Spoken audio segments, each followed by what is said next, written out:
Assalamu alaikum, qandaysыздар? Жақсы демалып отырсыздарбы? Туғандар, мен интернетте мына қырғыз санжырасы бойынша бір жақсы жаңалық көріп қалып, шуну сиздер менен бөлүшүп коюуну туура көрдүм. Ойлойм, туура кабыл аласыздар деген ойдомун. Мынабы азыркы программисттер мынау қырғыз санжырасыны электронныйлаштырып, ген деген приложение ачып, ошого түшүрүп чыгыптырлар. Ошол кыргыздын та биринчи оң канат, сол канат ичкилик дегенден баштап азыркы күнгө чейин, азыркы күндө жашап жаткан адамдардын аттарына чейин түшүрүп чыгышыптырлар. Анан мен өзүмдү сынамакка ошол урууларымды жазып кирсем, ошол өзүмдүн жети атам керек болсо өзүмдүн атыма чейин чыкты. Анан менде бир ой пайда болду. Кандайча болуптур эми мурдагы урууларды эми санжырачылар жазып кеткен болсун. Азыркы адамдардын аттарын кимдер жазды буга, ким мээнет кылды деген ой кетти дагы.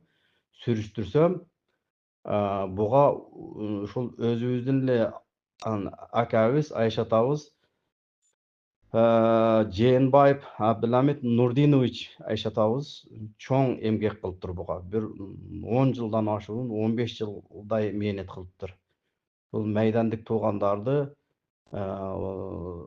бүттүн барып аксакалдардан жазып, ким кимдин баласы, кайсы уруулар каерден, кайсы атадан бөлүнүшкөн деп ошолорду бүттүн изилдеп кагаз бетине түшүрүп, ошол кыргыз санжырачыларга, тарыхчыларга өткөрүп бериптир.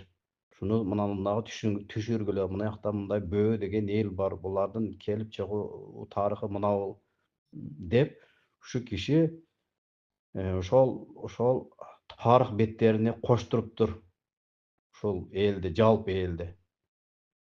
Ошого бул жакшы кабар. Кудай кааласа ушул приложенияны ким кызыкса ушуну скачать этип алып көрсө болот.